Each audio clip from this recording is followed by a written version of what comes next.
Avant de plonger dans l'épisode, laissez-moi vous parler de Upmeet.ai. On connaît tous ces moments où après une réunion, on se dit « mais qu'est-ce qu'on avait décidé déjà ?» Eh bien, avec Upmeet.ai, c'est fini. Que vous soyez in real life ou en ligne, sur Google Meet, Zoom ou Teams, Upmeet vous fait un compte-rendu super précis de toutes vos réunions. J'ai essayé plein de solutions américaines, mais ça marche jamais en français. Upmeet, lui, fonctionne dans plus de 30 langues. J'ai fait le test et les résultats sont bluffants. Il y a un système de prompt que j'adore, où on peut même chatter avec le bot pour savoir ce qui s'est passé lors d'une réunion ou lui demander de personnaliser un compte-rendu. En plus, c'est une techno française, donc vos données sont hébergées en toute sécurité dans l'Union européenne. Et par les temps qui courent, c'est plutôt une bonne nouvelle. Alors n'attendez plus, adoptez Upmeet et ne laissez plus jamais une réunion vous échapper. Hola hola amigos, bienvenue dans Silicon Carnet, l'émission tech qui pique aux yeux et aux oreilles. L'intelligence artificielle avance à toute vitesse. Elon Musk débarque avec Grok 3, un modèle qui prétend rivaliser avec ChatGPT et DeepSeek. Et Anthropic vient de dévoiler Claude 3.7. Pendant ce temps, Mira Murati, ex-CTO d'OpenAI, lance Thinking Machines Lab, une IA plus humaine, plus personnalisable, et on regarde de plus près son nouveau projet. On parle aussi de l'Amérique en plein chaos scientifique. Trump licencie des milliers de chercheurs, Musk et Robert Kennedy Jr. sont à la manœuvre, et les scientifiques menacent de fuir en Europe et au Canada. Mais l'Europe est-elle prête à les accueillir ? Et puis, comme vous adorez quand on parle politique dans Silicon Carnet, on se posera la question si la Silicon Valley est vraiment devenue pro-Trump. Entre milliardaires opportunistes et une base toujours démocrate, où est la réalité ? Bienvenue dans Silicon Carnet, l'épisode commence maintenant.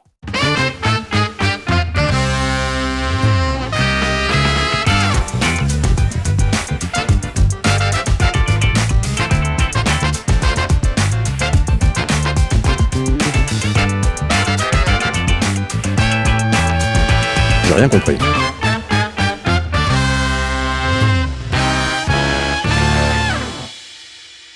Cette semaine, à mes côtés dans Silicon Carnet, Hélène Leperson, Sébastien Coinon et Arnaud Aujon.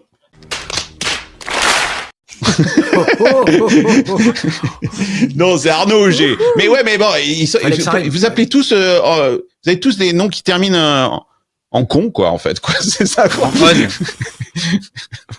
Bon, bienvenue les copains, ça va ? Ça va. C'est toujours bien de se faire accueillir comme ça dans une émission. C'est le décalage horaire, visiblement, là. Ça t'a pas réussi. Ah là là là là. Bon, écoutez, ça faisait longtemps que je t'avais pas vu. Seb, je suis super content de te retrouver. Comment ça va ? Ça va très bien. Écoute, So We Fun, la communauté grossit et le podcast aussi se porte bien. T'es 45, donc tout va pour le mieux. Tu nous appelles en direct de Paris et tu es entouré de gens de la Silicon Valley puisque Hélène est de l'autre côté de la baie, du côté de Berkeley ou de Auckland, je sais plus. Bah ouais. Vers là, quoi, en fait, quoi. Et Arnaud, lui, est à San Francisco, comme moi. Bon, avant qu'on commence cette émission qui va être dense, on va parler plein de choses. On va encore parler d'intelligence artificielle. C'est encore passé plein de choses cette semaine. Donc, il fallait qu'on en parle.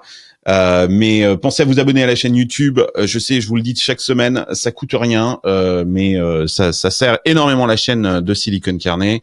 Donc n'hésitez pas. Et puis abonnez-vous à l'Hacienda, c'est notre communauté, c'est ce réseau social privé dans lequel les auditeurs de Silicon Carnet dialoguent au quotidien. Il y a plein de channels privés.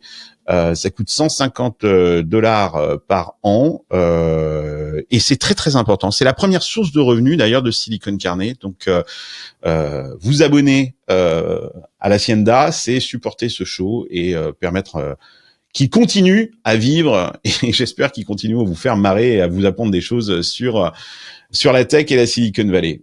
Si vous nous écoutez en podcast, pensez à mettre 5 étoiles. Et puis, ah oui, et j'annonce, le Off the Record, le prochain, ça sera Luc Julia, tu le connais bien, Seb. Il était en pleine forme, je l'ai croisé pendant que j'étais à Paris, à l'occasion de l'AI Summit, et il a balancé quelques scuds. Hein. Donc, ouais, il est génial, t'as dû bien te marrer, là. Vous allez J'ai hâte d'écouter ça. Voilà, ça va être super. Bon allez, on commence l'émission. Qui veut du travail, pas moi je suis bien au soleil. J'attends qu'il pleuve de l'oseille dans mon T2 à Dubaï. Cette semaine, dans Qui veut du travail, en partenariat avec Digital Selection, une mission pour les entrepreneurs dans l'âme. Cenobots, c'est le leader de la robotique de nettoyage. Ils ont des robots qui nettoient les bureaux, qui nettoient tout. Ils sont déjà déployés dans plein de pays, comme aux États-Unis, en Angleterre, au Danemark. Et maintenant, ils s'attaquent au marché français et espagnol et ils cherchent un country launcher dans chacun de ces pays. Votre mission, c'est de développer ces nouveaux marchés en toute autonomie. Avec un esprit de builder, il faut être pragmatique, il faut être adaptable et prêt à conquérir le secteur avec leur technologie super innovante. Si vous avez envie de relever ce défi et de piloter l'expansion stratégique de Cenobots, c'est le moment. Plus d'infos dans la description. Allez, retour à votre épisode. Go yourself. Bon les amis, il se passe plein de choses dans le domaine de l'intelligence artificielle. Mais je sais pas vous, mais c'est quand même très compliqué parce que on nous annonce DeepSeek, on nous dit bah voilà, le game est plié, les Chinois sont là. Et puis après ChatGPT nous explique que bon bah non, en fait ils ont tout piqué, bon c'est intelligent mais on va faire la même chose nous-mêmes. Et puis quelques jours plus tard, t'as Grok 3 qui arrive, c'est le dernier modèle d'intelligence artificielle de xAI, la société de Elon Musk. Et qui nous dit bah voilà nous on a dépassé OpenAI, on a dépassé DeepSeek, on a dépassé Google et Anthropic sur tous les benchmarks. On a du mal à s'y retrouver et du coup qu'est-ce qu'on utilise? C'est la question que j'ai envie de vous poser. D'ailleurs, petit sondage là. Vous utilisez quoi? Parce qu'il y a des nouveaux modèles. Vous utilisez quoi? Le chat? Vous utilisez OpenAI, ChatGPT, Claude? Qu'est-ce que vous utilisez au quotidien, Seb? Écoute, moi, je vais être patriote. Je vais utiliser le chat. Enfin, je l'ai téléchargé puisqu'il y a l'app depuis très peu de temps. Je suis un peu déçu parce que je vois que dans les classements, elle est un peu retombée. Tu vois, elle avait pris le lead là avec ce sommet que t'as suivi là de l'IA il y a 15 jours, 3 semaines. Là aujourd'hui, elle est un peu dans les 30, on va dire top 30, top 40. Quand OpenAI a repris le lead et DeepSeek, en tout cas en France, sur l'App Store français, est reparti très très loin derrière. Là, je t'ai pas vraiment répondu. Donc le chat, oui, de plus en plus. Je suis abonné comme beaucoup de gens ici et qui t'écoutent à ChatGPT depuis pas le. Donc ça veut dire que tu payes ChatGPT. Ouais, exactement. D'accord. C'est le seul meilleur modèle que je paye. Alors que j'utilise les autres comme vous, un petit peu Grok, Gemini, j'aime bien. Il a été pas mal critiqué, mais moi je trouve qu'il fait plutôt le taf. Je vais laisser le tour de table et puis on rentrera dans le dur après sur Grok. Hélène. Ouais, moi j'utilise beaucoup Gemini. Juste que c'est simple et que c'est en même temps que mes recherches Google, donc en fait je l'utilise énormément. ChatGPT, j'ai été abonnée, j'ai arrêté, mais j'utilise aussi. Et Grok en fait depuis quelques temps. Et tu Grok te plaît? Ouais, il me plaît. Alors moi je suis très je vais faire Madame Michu quoi, je suis très orientée par la user interface. Et en fait, quand t'es sur Twitter et que c'est une façon de chercher de l'information, de la même façon que j'utilise Gemini parce que je suis sur Google, j'utilise Grok parce que je suis sur Twitter. Ah, ce qui t'emmerde en fait avec ChatGPT ou Claude, c'est le fait que c'est une application séparée de ton usage. Que ça, c'est intéressant. Ouais. Arnaud, toi de ton côté? Moi, j'utilisais beaucoup ChatGPT. Je pense que c'est la solution que j'utilisais le plus chaque jour. Et en abonné payant depuis plusieurs mois. Enfin voilà, quasiment le début. J'ai testé Mistral. Mistral, j'avais pas trop été convaincu au point de me faire shifter. J'ai testé un peu Claude aussi, pareil, je trouvais ça bien, mais pas non plus au point de me faire shifter, parce que c'est vrai que t'as tes habitudes et puis normalement ChatGPT te connaît un peu, etc. au fil du temps, mais en fait pas tant que ça non plus. Là, j'étais plutôt sur Perplexity, que je trouvais plutôt intéressant. Mais là, en effet, avec Grok 3, j'ai essayé et moi, pour le coup, je suis assez bluffé. Je trouve que c'est encore plus rapide et parfois, en effet, parce qu'on gagne en rapidité, on gagne on perd en raisonnement. Et en fait, là, je trouve pas du tout. J'ai testé là, en effet, plusieurs fois sur des questions et je trouvais que, en effet, Grok était plus pertinent, trouver des réponses plus adéquates. Et voilà. Et donc, je suis assez bluffé. Est-ce que tu as arrêté de payer ChatGPT et tu t'es mis à payer Grok, c'est ça? Eh ben ouais, hier soir, tu vois, j'ai arrêté mon abonnement ChatGPT Premium et j'ai pris celui de Grok, alors qu'en effet, celui de Grok, il est à $30 et celui de ChatGPT à $20. Mais je me dis, voilà, autant là, je vais tester et Et ouais, je suis assez convaincu. Et en fait, ouais, la vidéo aussi qu'Elon Musk a sorti avec son équipe, Ouais, je la montre. a l'air assez prometteuse. Voilà, il n'y a pas encore la voix comme ChatGPT. Au final, je n'utilisais pas tant la voix que ça sur ChatGPT. Donc, mais ça va arriver. La génération d'images, je trouve qu'elle est meilleure aussi que sur ChatGPT. Et puis surtout, en fait, voilà. Là, on voit qu'il y a du, c'est assez costaud au niveau des GPU, etc. Les chiffres que j'avais regardé, en effet, Grok a plus de GPU que toutes les organisations françaises réunies, quoi. Bah moi de mon côté, j'ai pas trop changé. Je suis toujours payant sur ChatGPT que j'aime bien. J'adore l'utiliser sur mon desktop, l'application. Tu vois, c'est marrant. J'ai un usage différent de toi, Hélène, là-dessus. Et je suis aussi payant chez Anthropic, chez Claude. Et en fait, j'adore Anthropic pour brainstormer. Je trouve que c'est très très intéressant. Quand il s'agit de calculer, de faire des choses, des fois Anthropic me gonfle, quoi. Et je retourne sur ChatGPT parce que je le trouve plus puissant en termes de modèle. Mais j'ai pas trop testé Grok. J'ai testé un petit peu. J'ai regardé surtout la vidéo, effectivement. Ce qui est intéressant dans cette vidéo, que d'abord la forme de la vidéo était à mourir de rire. On a 3 ingénieurs à côté de papa Musk. Mais ils ont copié en fait OpenAI. C'est OpenAI, la dernière vidéo de lancement aussi de leur ChatGPT, c'était exactement pareil. T'avais Sam Altman et puis trois mecs de la vallée qui discutaient. Et en fait là, ils ont copié exactement le même format. C'est assez marrant. Bah, c'est le nerf de la guerre, c'est la puissance de calcul et les talents. Et en fait, tu vois bien là, bon là, ils sont 4 talents autour de la table, et derrière il y a de la puissance de calcul. C'est exactement ça qu'il faut pour monter un Grok. Et c'est aussi ce que c'est très bien faire. Le lapsus est révélateur. Musk, c'est très bien faire Musk, attirer des talents. Et être capable d'être très efficace dans la mise au point des data centers, enfin la disponibilité. Donc c'est vraiment au cœur de son savoir-faire. Et alors un truc qui est, je sais pas si vous avez vu ça, mais c'est que tous les talents dont on parle sont tous issus de l'immigration. C'est des Asiates, c'est des Indiens, il y a un Mexicain, je crois, ou un truc comme ça autour de lui. Ça, c'est un message aussi. Hein. On sait que Musk est complètement opposé à toute la frange MAGA qui essaye de faire en sorte que voilà, on ait une frontière complètement hermétique aux États-Unis.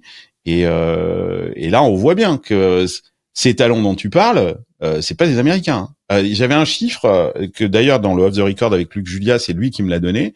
62% des ingénieurs dans la Silicon Valley sont des immigrés. C'est colossal, hein, comme chiffre. Hein. Et lui faisait la comparaison avec le nombre d'étudiants étrangers sur le plateau de Saclay. Vous savez ce que c'est le nombre d'étudiants étrangers sur le plateau de Saclay ? 5%. 8%. La moitié, non ? D'après ce que m'a dit Luc Julia, lui, il dit 8%. Il dit 92% sont français et 8% viennent de l'étranger. T'as les mêmes stats chez les founders, hein. T'as une majorité, je pense, d'étrangers en Vallée. Ouais, c'est 2 tiers qui sont foreign born, je crois, sur les unicorns.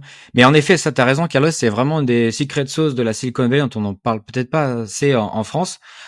C'est qu'en fait, dans n'importe quelle startup à San Francisco, t'as un Indien, un Chinois, un Français, un Brésilien. Et en fait, ça pense global tout de suite, quoi. Et en fait, je pense que la plupart des startups à Paris, mine de rien, ça reste peut-être 95%, 90% français. Et c'est aussi ça, une des forces de la Silicon Valley, c'est pour créer des produits mondiaux. Mais il y a des gens qui viennent du monde entier qui sont dans la même boîte, quoi.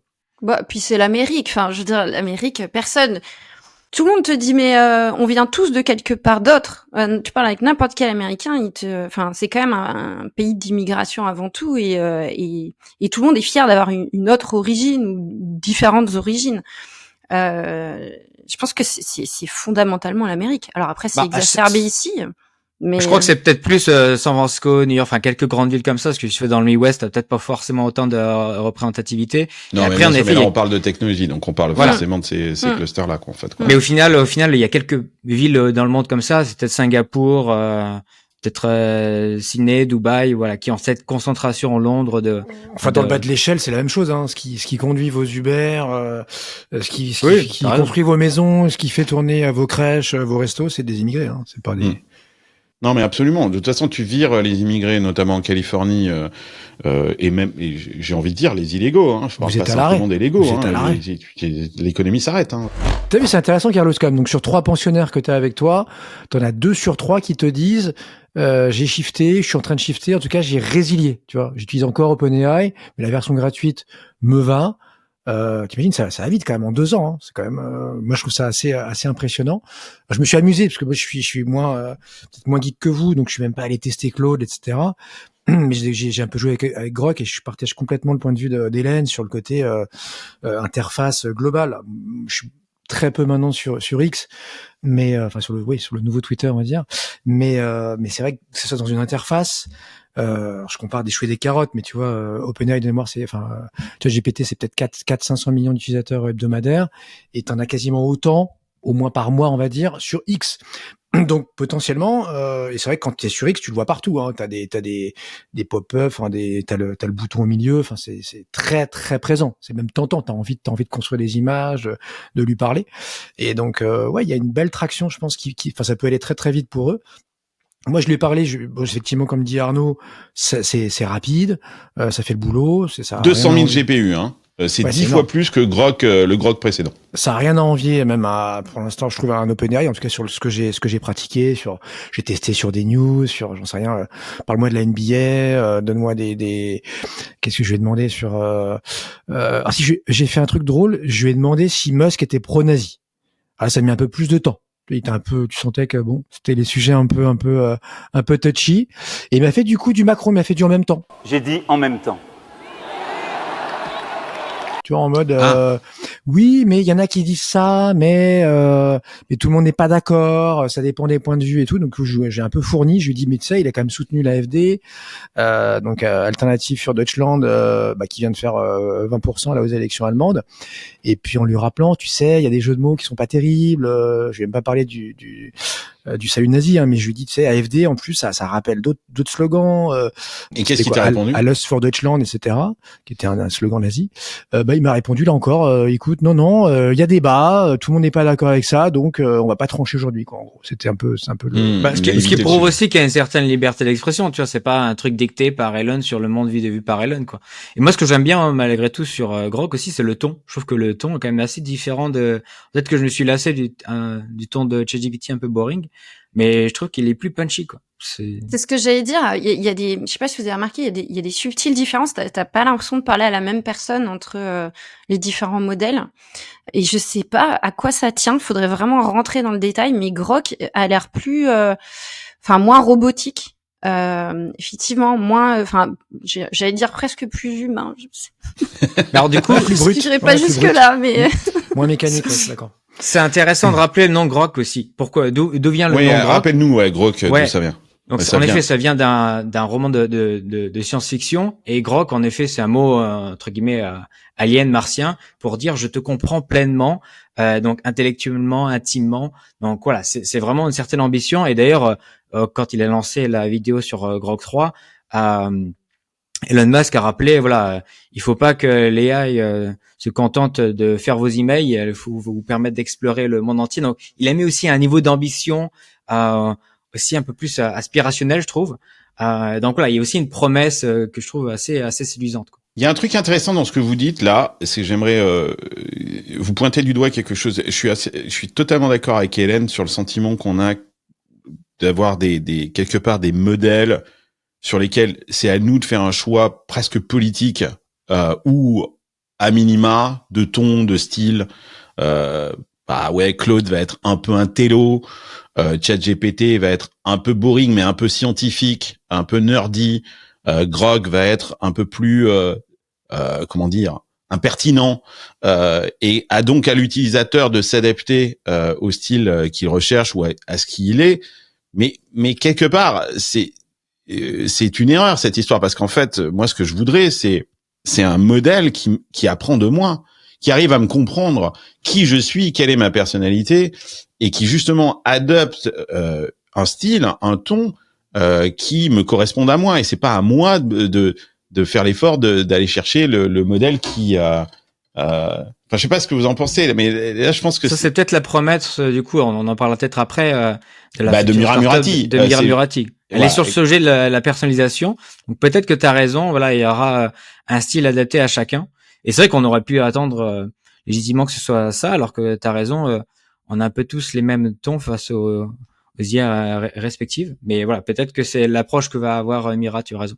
En tout cas, tu m'as passé l'info, Arnaud, cet après-midi là en France. J'ai vu que, enfin, tu m'as appris qu'ils allaient faire en partie une levée en crowd equity, donc ça paraît dingue.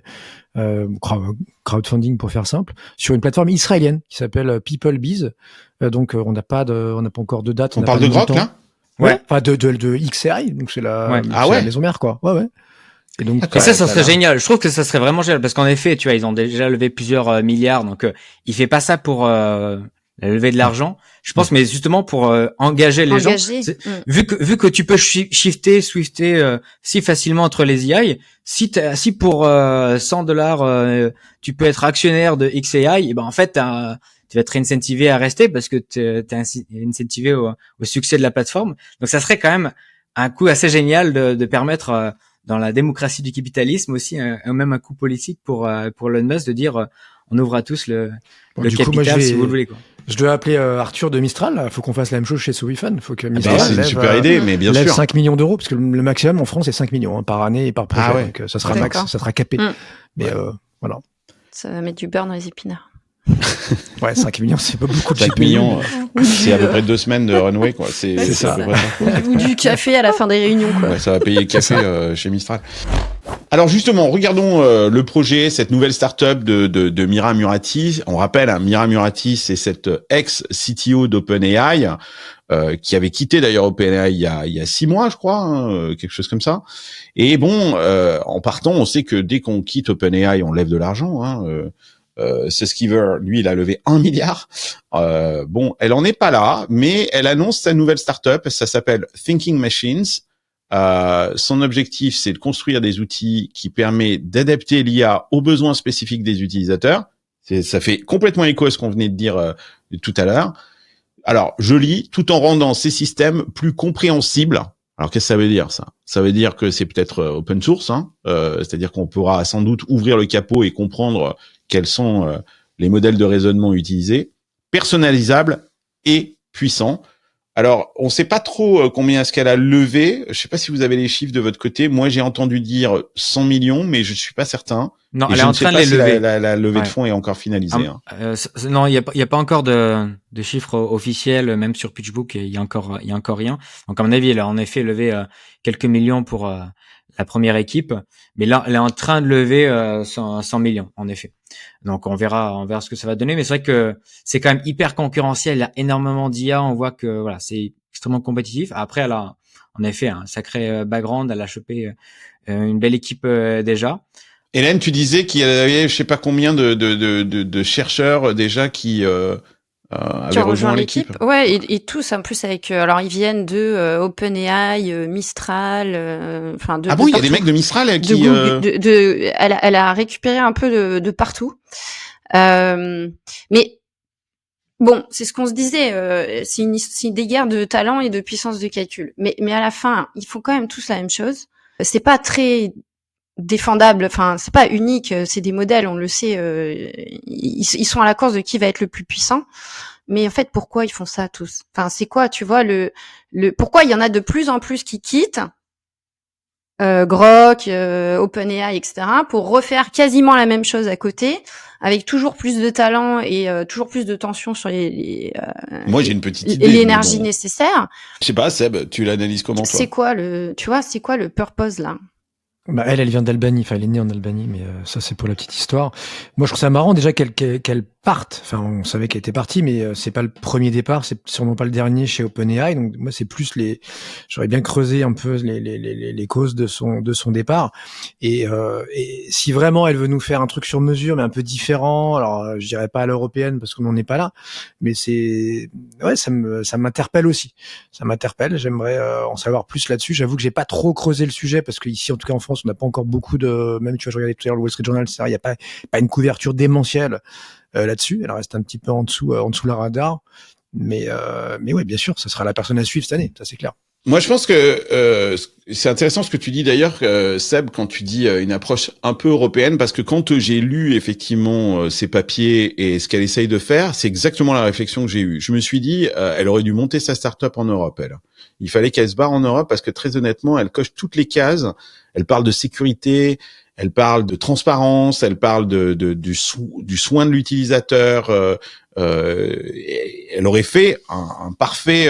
Et puis si c'est pour lever 100 millions, je pense que autant 1 milliard, c'est impossible à trouver en Europe comme ça. Mais 100 millions, elle les aurait trouvés en Europe. Hein, j'en suis à peu près sûr. Mistral a trouvé le milliard en 18 mois. Hein. Ouais, mais Mistral, ils ont un VRP derrière eux. Lui, il s'appelle Emmanuel Macron. On a décidé, tiens, on fait comme d'habitude. Mistral, c'est comme le Rafale. Hein. On décide de notre champion. Notre champion s'appelle Mistral. Il y en aura qu'un et il n'en survivra qu'un à la fin. Le Rafale, à la fin, ça finit bien. Tu l'exportes au Moyen-Orient, tu l'exportes en Inde. Ah non, mais c'est pour ça que je dis que cette histoire de AI Summit, ça me rappelle énormément le Rafale parce que c'est la même vision et les mêmes clients.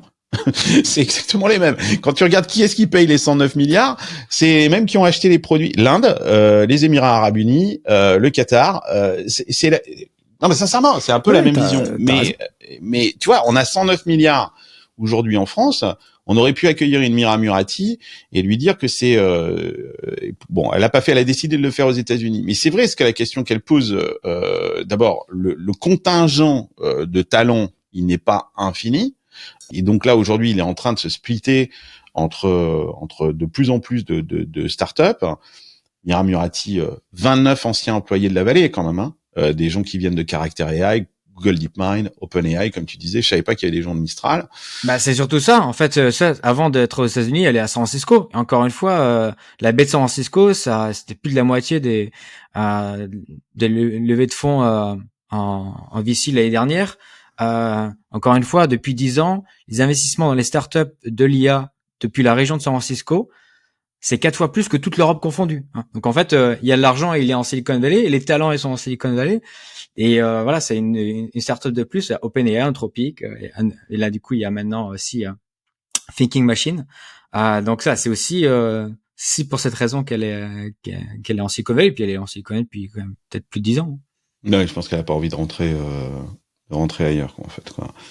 Non, mais c'est parce que là, ce que tu dis là, je sens hein, dans ton propos, Arnaud, ce que tu es en train de dire, c'est que ça se passe toujours dans la Silicon Valley et qu'il y a aucune raison que ça se passe ailleurs que dans la Silicon Valley, malgré toutes les annonces et tout ce qu'on nous dit, quoi. Ouais, et puis encore une fois, la thèse d'investissement dans Mistral de la part d'Andreessen Horowitz, etc., c'est de dire, bah, justement, si l'Europe régule et qu'ils imposent un modèle européen, ben du coup, ça sera dans Mistral. Donc même Mistral en fait était beaucoup sur une thèse d'investissement local. Donc voilà, c'est J'ai pas compris là. Qu'est-ce que tu veux dire par une thèse d'investissement local? Pourquoi est-ce qu'Andreessen Horowitz et compagnie General Catalyst, etc., ont investi dans Mistral en plus d'avoir investi dans les autres modèles fondationnels américains?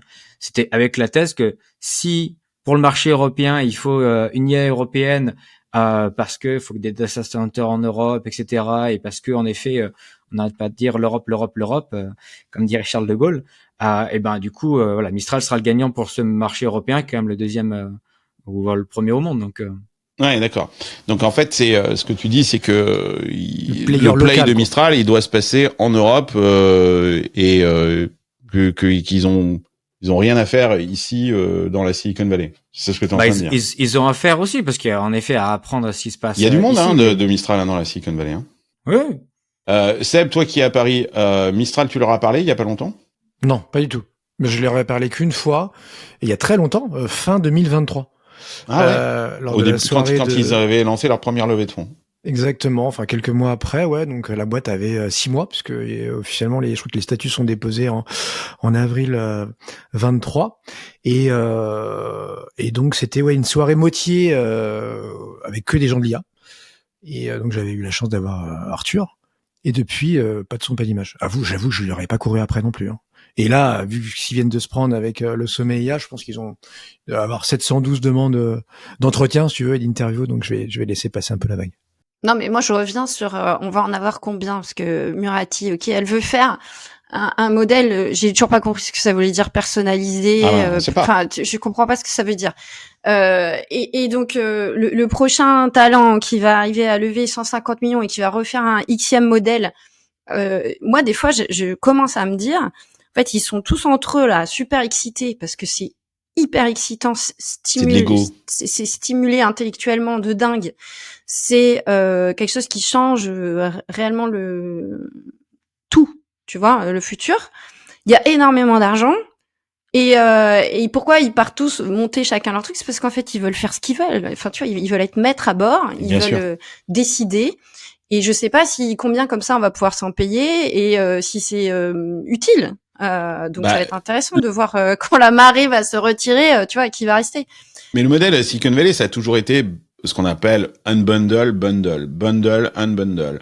C'est-à-dire quand une technologie apparaît, elle est très fragmentée avec plein d'acteurs. Et puis quand elle devient mature, elle se reconcentre autour d'acteurs clés. Je pense que la vraie réalité, au-delà effectivement du fait de ce que tu dis, qu'ils veulent être chez eux et être les patrons à bord et faire ce qu'ils ont envie de faire parce que ce sont des divas, hein, ils ont tous un ego surdimensionné.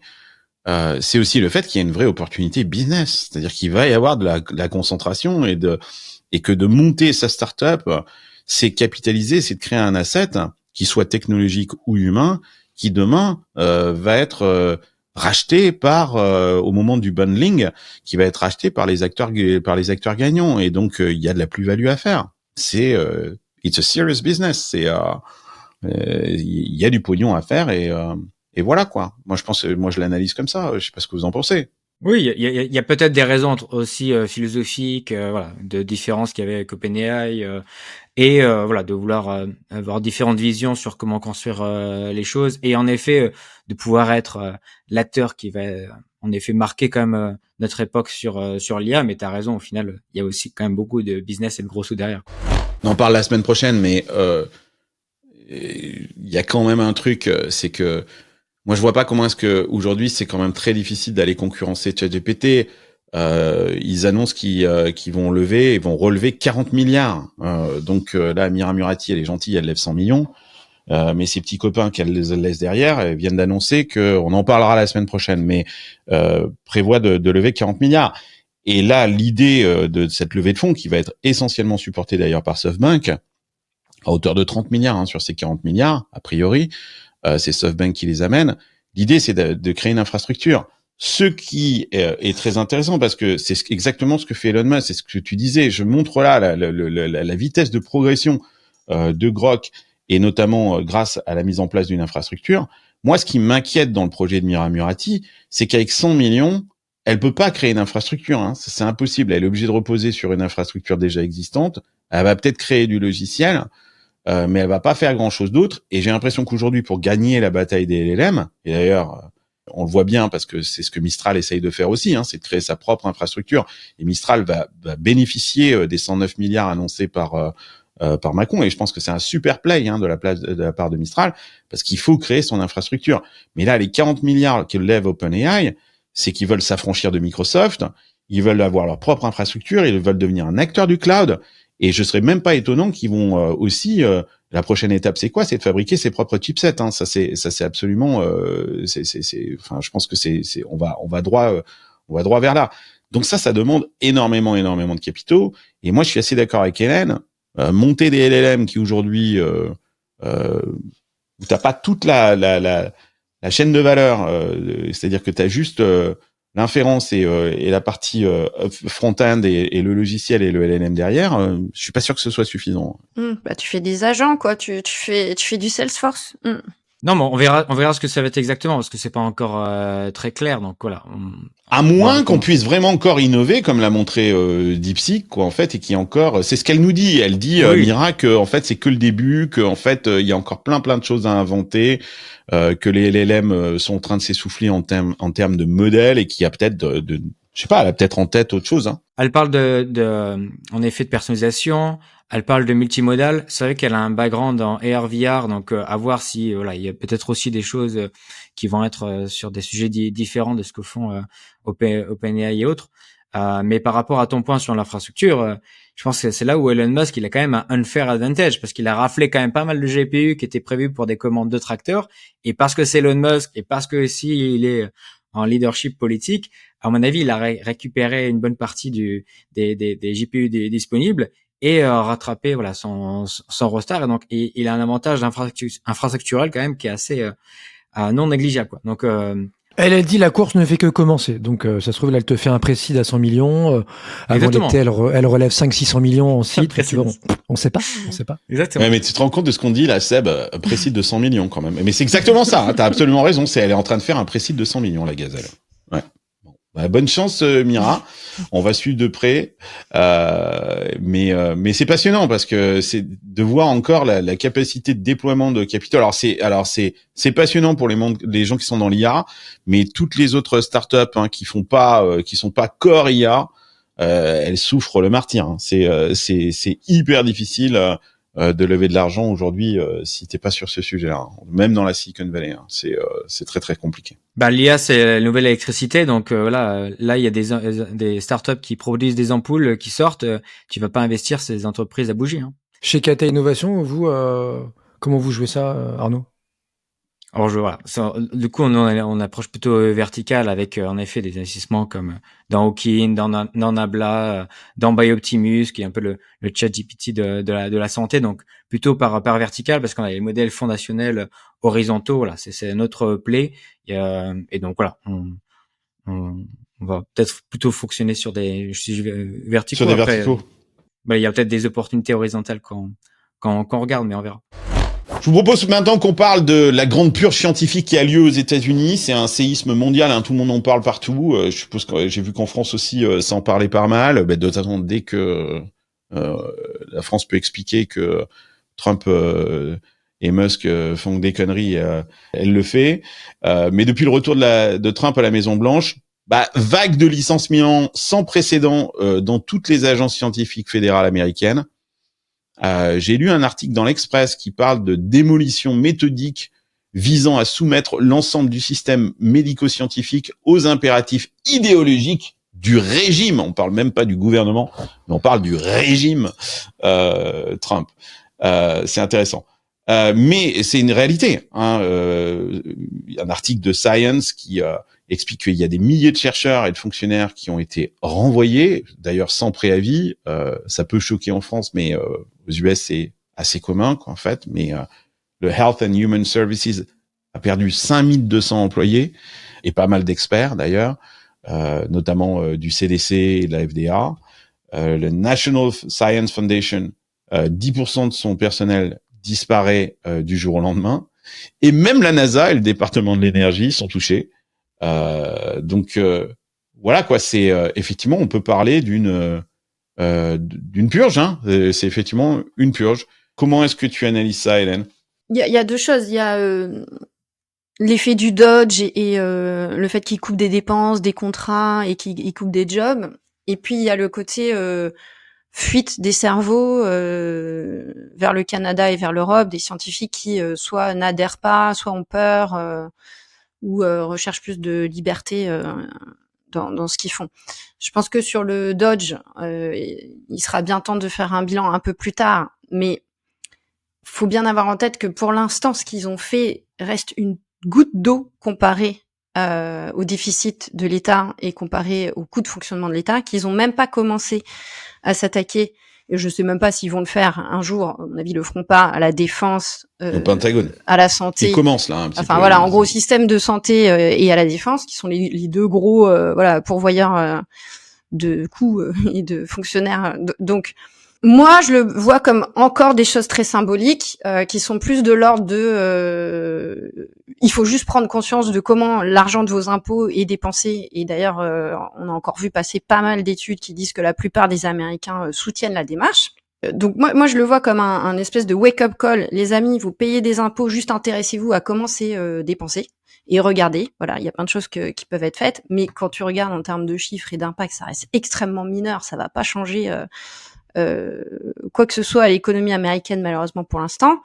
Et puis après, il y a ce sujet de ils ont commencé à couper des budgets de recherche, ils ont commencé à plus ou moins remettre en question, et notamment Robert Kennedy, certains vaccins ou certains papiers scientifiques, et où là les scientifiques disent non mais en fait je vais aller faire mon métier ailleurs. Je crois qu'il y a pas, c'est beaucoup trop tôt pour corroborer ça avec des chiffres, c'est beaucoup trop tôt pour dire oui effectivement il y a tant de scientifiques qui ont passé la frontière au Canada et en Europe, mais c'est vrai qu'on c'est un bruit qui se voit beaucoup. Si tu vas sur X, tu vois énormément de gens qui commentent en disant ça y est, je m'en vais, ou je connais des gens qui s'en vont. Oui, mais justement, si effectivement ça crée en fait l'impact médiatique et sur la société américaine est colossal, alors qu'en fait l'outcome, hein, comme tu dis, il est dérisoire. Donc est-ce que ça vaut vraiment le coup? Est-ce que ça vaut vraiment la chandelle? C'est-à-dire que est-ce qu'ils sont pas en train de scier la branche sur laquelle ils sont assis? Je suis d'accord, tout le monde est d'accord, les Américains sont d'accord qu'effectivement il y a certainement énormément de dépenses. Mais d'ailleurs, on poserait la question aux Français, je suis certain qu'ils diraient exactement la même chose, qu'il y a de la gabegie partout au niveau de l'État et qu'il y a certainement des économies à faire. Mais là, taper sur des scientifiques, sur des postes ultra stratégiques. Avec une méthode en plus à la Musk, c'est-à-dire que ce qu'il a fait, il a envoyé un mail, comme c'est exactement la même méthode qu'il avait eue chez X et chez Twitter. Il a envoyé un mail en posant la question, bon bah vous avez quelques jours pour me répondre, d'abord pour me répondre, parce que lui ce qu'il dit c'est que je suis pas certain que il y a quelqu'un, en fait, allô, il y a quelqu'un derrière. Donc déjà c'est pour savoir s'il y a quelqu'un derrière ce mail, et deux pour me répondre ce que vous avez fait la semaine dernière. Et si vous n'êtes pas capable de répondre ce que vous avez fait la semaine dernière, bah vous êtes viré. Alors le problème c'est qu'il envoie ça à des mecs du FBI. Donc j'imagine que tu réponds par mail. Bon ben là on a enquêté, on a bien avancé sur l'enquête de machin sur le narcotrafiquant bidule. Cash Patel il a dit non vous répondez pas à Musk. Oui, il y a plusieurs membres de l'administration qui ont dit bon vous êtes gentils mais on va demander à, je sais pas, à Grok d'analyser les réponses, ou on va demander à certains managers de regarder, mais ça va pas se passer comme ça dans nos administrations. Ça donne un peu l'impression de l'agité du bocage quand même. Hein. Ouais. Ouais, oui, non, mais c'est ça, c'est que ça fait parler dans la presse, mais enfin. Et ça c'est clair que les républicains aujourd'hui se disent ah bah tiens ils sont aux commandes, ils sont en train de travailler, ils sont en train de faire ce qu'il faut faire parce qu'en fait ils les ont élus pour ça. Mais je suis pas certain du résultat. Je pense que le résultat va être plutôt négatif pour la société américaine et enfin je sais pas. Et ça a surveillé de près la fuite des cerveaux parce que ce serait exactement l'effet inverse de l'effet recherché. Mais si effectivement il y a des scientifiques en masse qui partent au Canada ou en Europe, la question c'est qu'on peut se poser, c'est est-ce que le Canada et l'Europe ont de quoi les attirer et les retenir, ou est-ce que c'est comme les VC qui sont partis en Floride pendant le Covid et qui sont tous revenus dans la Silicon Valley un an plus tard. Oui, c'est ce qui risque de se passer. Ouais. Ça prendra quelques semaines ou quelques mois effectivement avant de répondre à ton point, Hélène. Voilà. Mais vu de Paris, enfin vu de France, c'est vrai, je sais pas porte-parole, mais de mon point de vue, c'est vrai que c'est un peu lunaire, si tu veux, que ça soit le gars le plus riche du monde, avec donc ce Doge là qui mette ça en œuvre. Ok, c'était dans le programme et c'est majoritairement salué par les Américains. J'entends votre point, mais où on se dit, tu vois, c'est pas le pays où il y a le moins d'inégalités, c'est pas le pays où on se dit qu'il y a le plus de fonctionnaires au kilomètre carré et où on paye. Il y en a beaucoup, Il y en a quand même pas mal. En tout cas, vis-à-vis de nous, vis-à-vis de nous. Ouais, bon, d'accord, oui, mais là, si on compare la France, là, on est entre Français et Américains, donc je compare ce que je peux. Je vais pas comparer le système suédois ou indien. Ouais. Et donc, et t'as des trucs lunaires, si tu veux, ou comment ils appellent ça, l'Office of Personnel Management, là, l'OPM, qui a envoyé donc ce fameux mail de la part de Musk pour, donc c'est par millions, Là, vous parlez de quelques scientifiques, quelques milliers, c'est déjà énorme, mais on parle de millions de fonctionnaires qui ont dû justifier, leurs tâches sur 8 jours. Et donc, le même OPM, Trump avait dit, on va en virer 70%. Et donc il y a des designs qui sont partis. Donc on sait même pas qui va pouvoir traiter ces demandes, ces mails, etc. Et c'est évidemment, enfin j'espère que c'est pas Grok quand même qui va analyser le truc. Donc méfie-toi. Méfie-toi. Peut-être. C'est pas probable.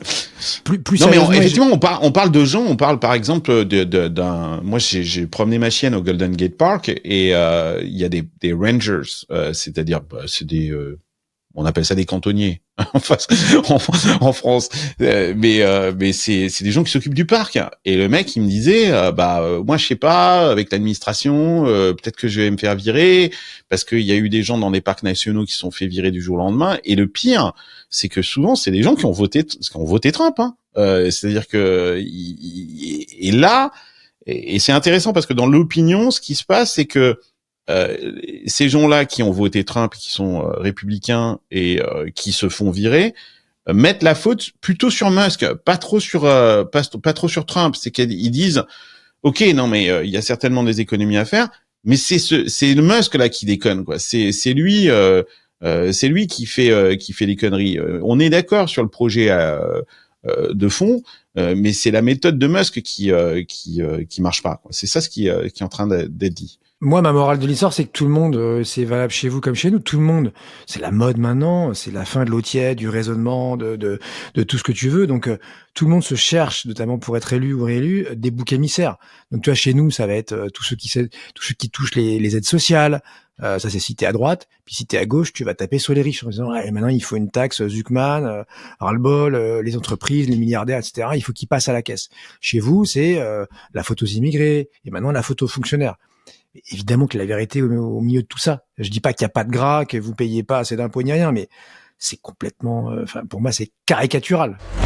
Alors Yann Lequin, il s'est fendu d'un tweet qui est devenu assez viral. C'est Yann Lequin, c'est le chercheur en intelligence artificielle chez Meta, où il a expliqué que c'était une formidable opportunité pour l'Europe, pour le vieux continent, pour récupérer justement certains de ces chercheurs.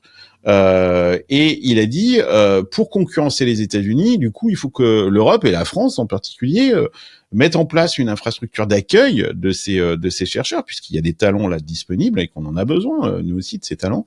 Et il a cité 7 points qui sont nécessaires, indispensables. Alors malheureusement, coche pas les cases, mais parmi ces 7 points, je les cite: accès aux meilleurs étudiants et collaborateurs. Alors ça, par contre, je pense que celle-là, on la coche. Hein, on a du talent et des étudiants super talentueux, notamment dans les grandes écoles françaises. Financement de la recherche sans lourdeur administrative.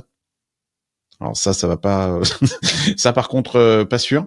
Rémunération compétitive avec les US et la Suisse.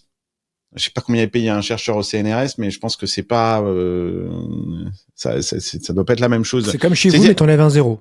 Voilà. Bon non mais tu vois, c'est que faire venir des mecs en Europe, moi je veux bien les mecs qui disent ouais moi je me barre en Europe. Je pense que le chercheur, il sait pas combien on paye nos chercheurs en Europe. Hein. Quand il va voir la proposition, il va peut-être se poser des questions. Quoi. Ah oui, mais la boîte de 10 œufs, elle est pas à $12 non plus. Hein. Non, mais moi, ce qui m'a marqué quand même là, c'est plutôt au-delà du fond, c'est de la forme. Donc, en effet, c'est plutôt sur LinkedIn que j'ai vu le message de Yann, qui historiquement. Oui, pardon, sur LinkedIn. Ouais, était plutôt en bisbille avec Elon Musk. Et là, en fait, donc encore une fois, Yann Lequin, représentant de Meta, on a vu à quel point Mark Zuckerberg a dû faire allégeance quand même à Musk et à Trump pour rentrer en bonne honneur de sainteté et un peu voilà. Et Meta a arrêté tous les programmes de DIY, etc. Et donc c'est quand même un bon shift vers l'administration actuelle. Et Yann, qui est une figure prominente quand même de Meta, lui, sur la forme, il dit les États-Unis semblent être en train de détruire le système de financement de recherche. Donc c'est quand même une attaque assez frontale avec ce que fait l'administration. Donc je sais pas comment Marc a perçu le message de Yann dans ce contexte politique où encore une fois la seule menace des GAFAM, c'est la menace de démantèlement. Alors certes, Yann, voilà, c'est quand même la figure importante sur l'AI qui est le sujet peut-être le plus important aussi pour Meta, mais voilà. En tout cas, c'est osé de la part de Yann Lequin d'avoir pu s'exprimer d'un point de vue politique comme ça, quoi. Bah, d'ailleurs, mais ça fait déjà plusieurs mois qu'on le dit. Hein. Il a une posture politique et idéologique qui s'éloigne de plus en plus, effectivement, de la ligne du parti et notamment chez Meta. Donc, au bout d'un moment, l'élastique va soit péter, quoi, ou il y en a un des deux qui va se barrer, quoi. Ça c'est clair. Hein. Je sais pas quand est-ce que ça va avoir lieu, quoi. Mais c'est un commentaire là-dessus. Est-ce que Yann Lequin est en train de nous annoncer son départ de Meta. C'est ça ce qu'il est en train de faire? Il est en train d'affirmer sa liberté de penser. On verra comment Marc l'accepte et le gère surtout, je pense, vis-à-vis de son petit commitment à faire allégeance à tout ce que dit Trump et Musk. Donc c'est effectivement à suivre, mais ça a toujours été une voix singulière, Yann Lequin, donc il continue à...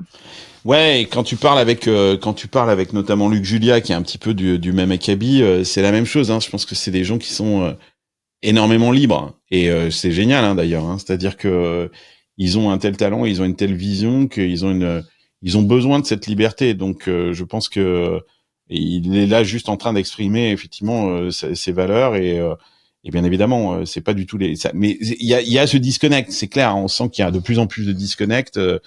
Quand je parlais avec Luc Julia, on voit que lui il déteste Meta. Donc il se pose même pas la question d'aller bosser chez Meta parce que pour lui Meta c'est le diable.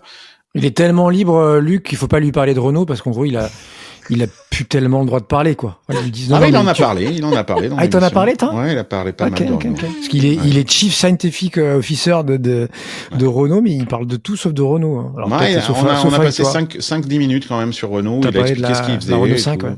Ouais, et de la Renault 5. Ça marche. Il a fait la Renault 5, quoi, en fait.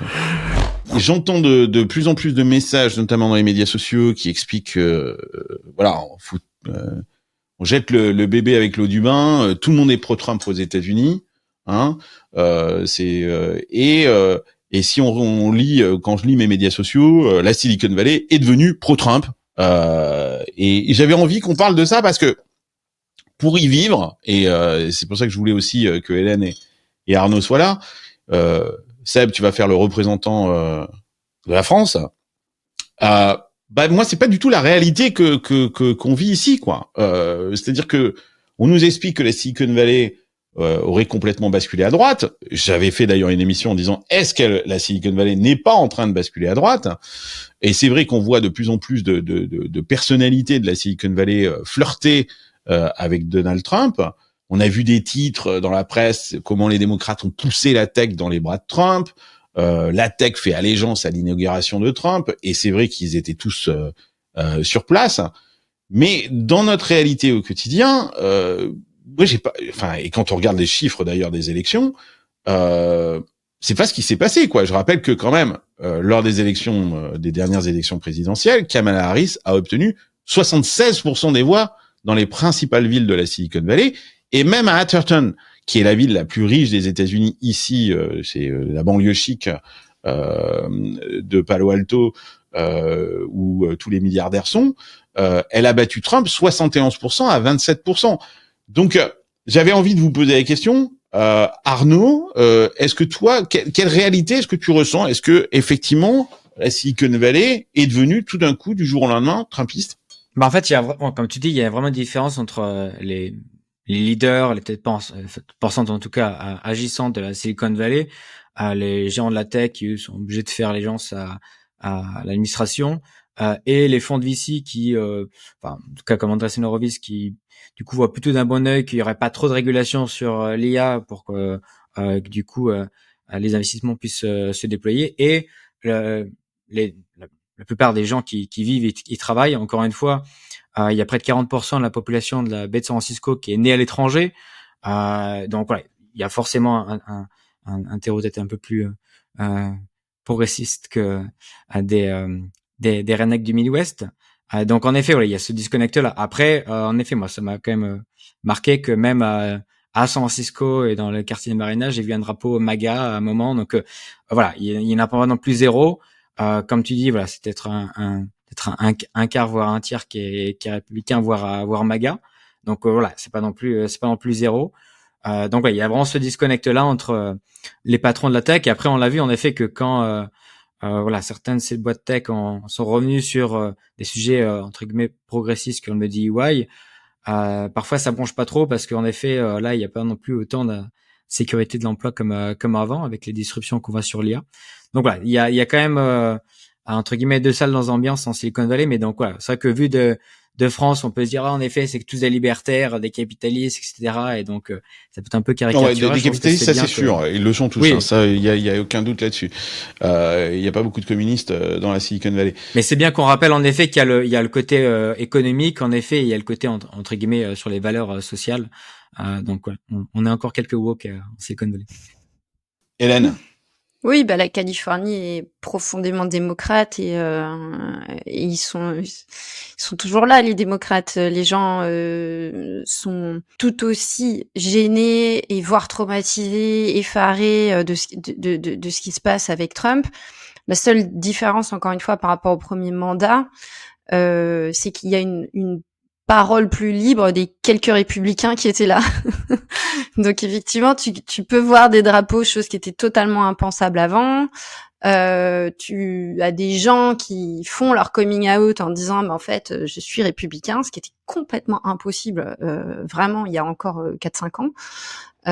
Donc il y a une forme un peu de mouvement de balancier qui se fait, mais je pense que 99% des gens avec qui j'interagis au quotidien, que ce soit dans mon job ou dans ma vie perso, américains sont démocrates et profondément anti-Trump. Donc je pense que c'est cette dualité avec le mouvement des patrons de la tech qui est compliqué à comprendre et à percevoir de l'extérieur.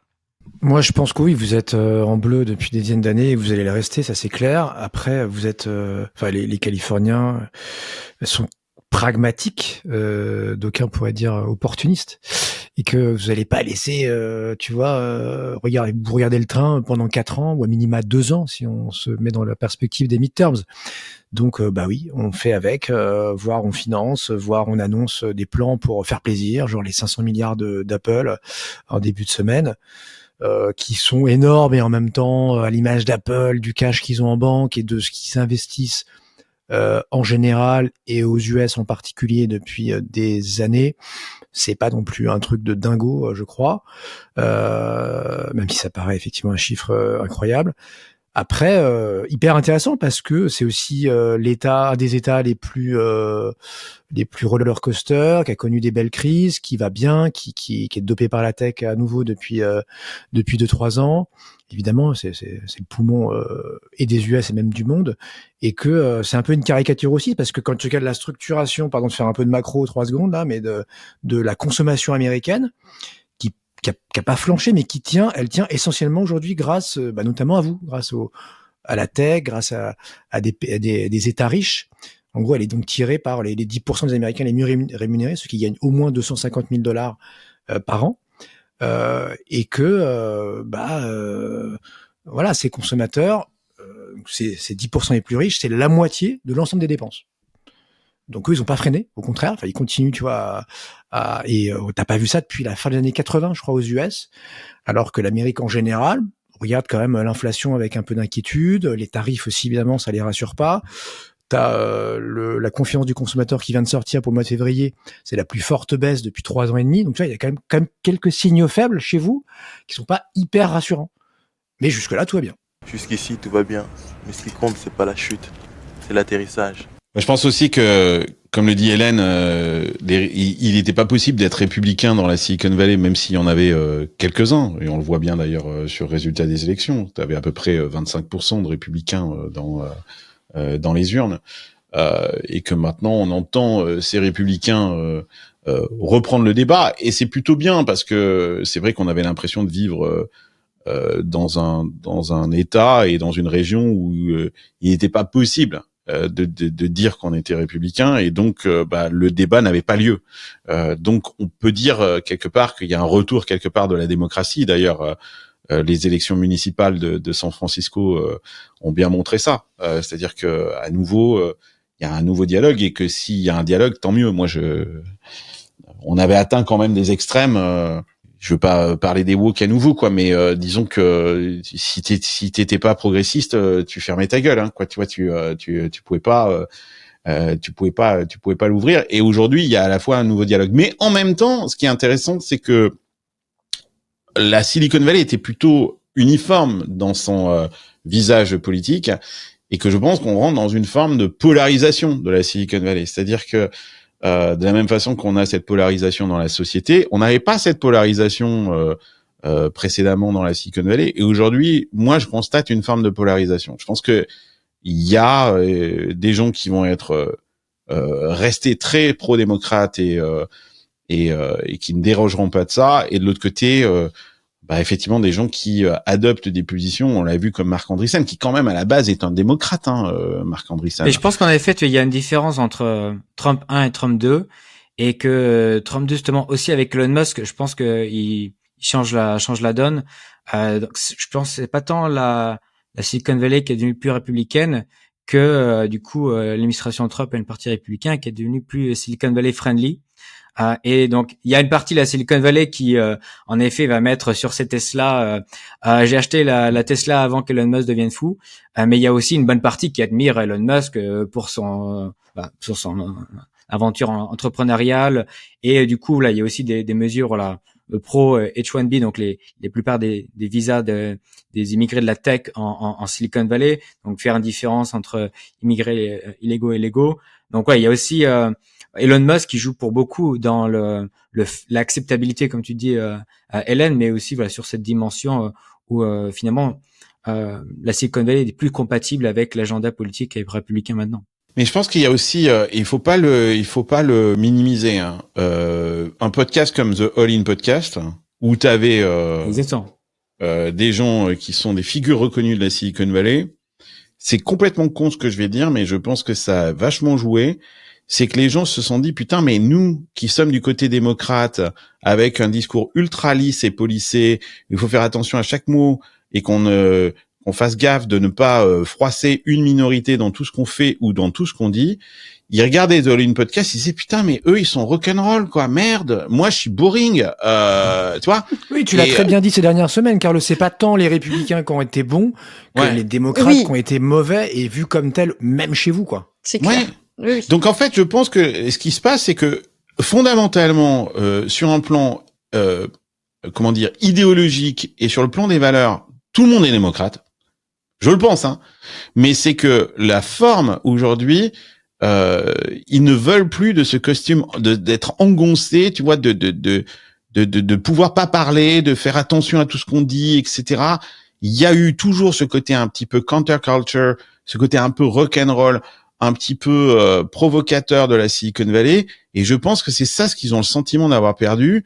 Et ils sont prêts à aller flirter avec des républicains, voire des libertariens, comme dans The All In Podcast, juste pour paraître, non, mais vous avez vu, je suis pas si boring, hein. J'ai quand même vu la semaine dernière dans The All In Podcast, Naval Ravikant, qui est quand même, d'abord, un des mecs les plus intelligents certainement de la Silicon Valley. On peut pas dire que Naval Ravikant soit un affreux conservateur, issu aussi de l'immigration. Il est arrivé en Inde, d'Inde, il avait 9 ans. Et il s'est construit ici dans la Silicon Valley. C'est un mec qui est ultra influent ici dans la Silicon Valley. Et il était dans The All In Podcast, côté, moi aussi, hein, je suis rock'n'roll, regarde.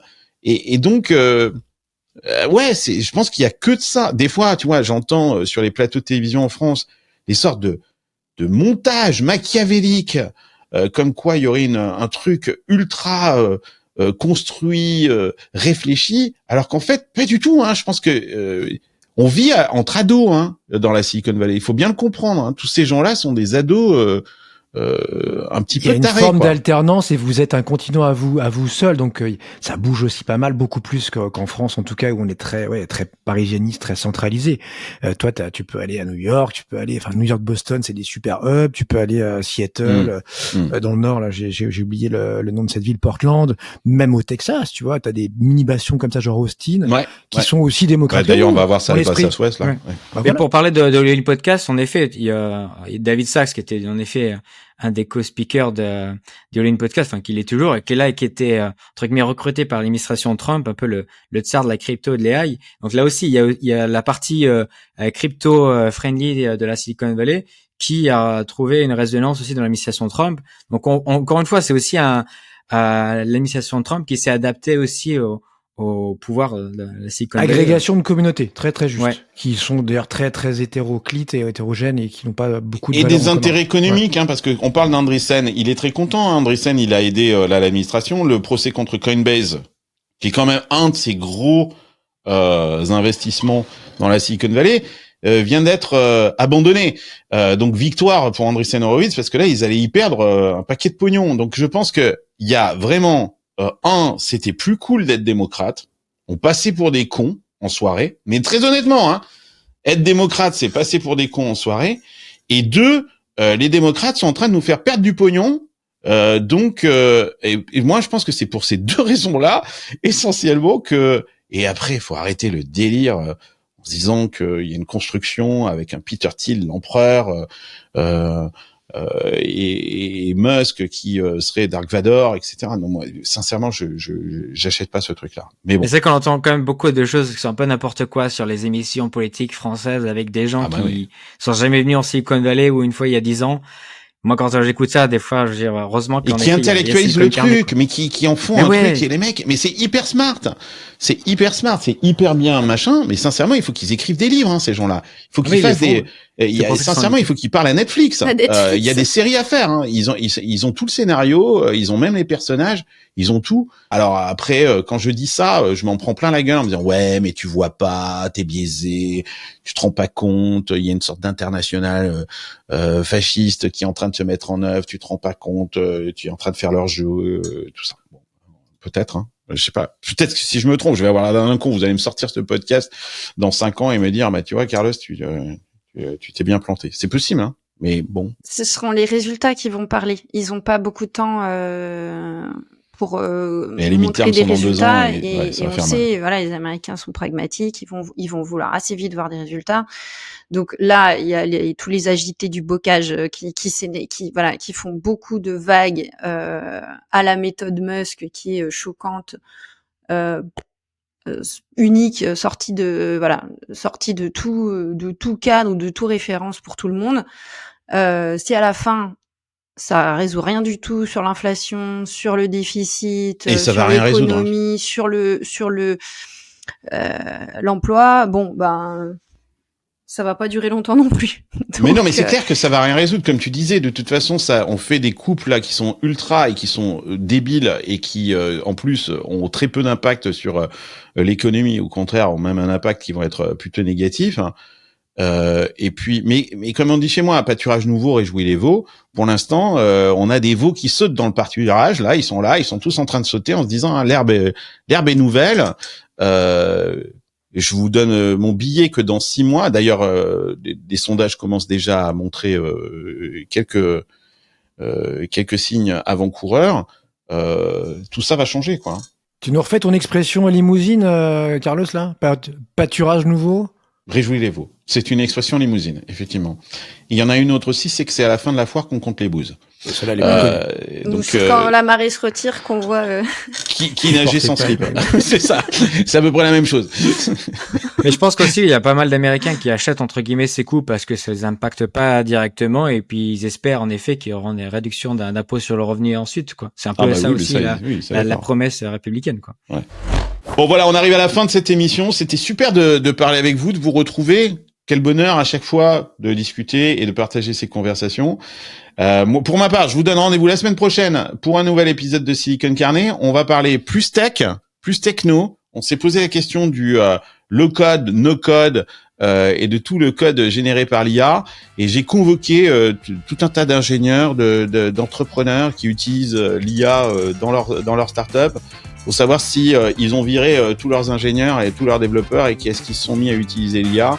Et donc la réponse la semaine prochaine dans Silicon Carnet. Allez, hasta luego amigos, bye bye.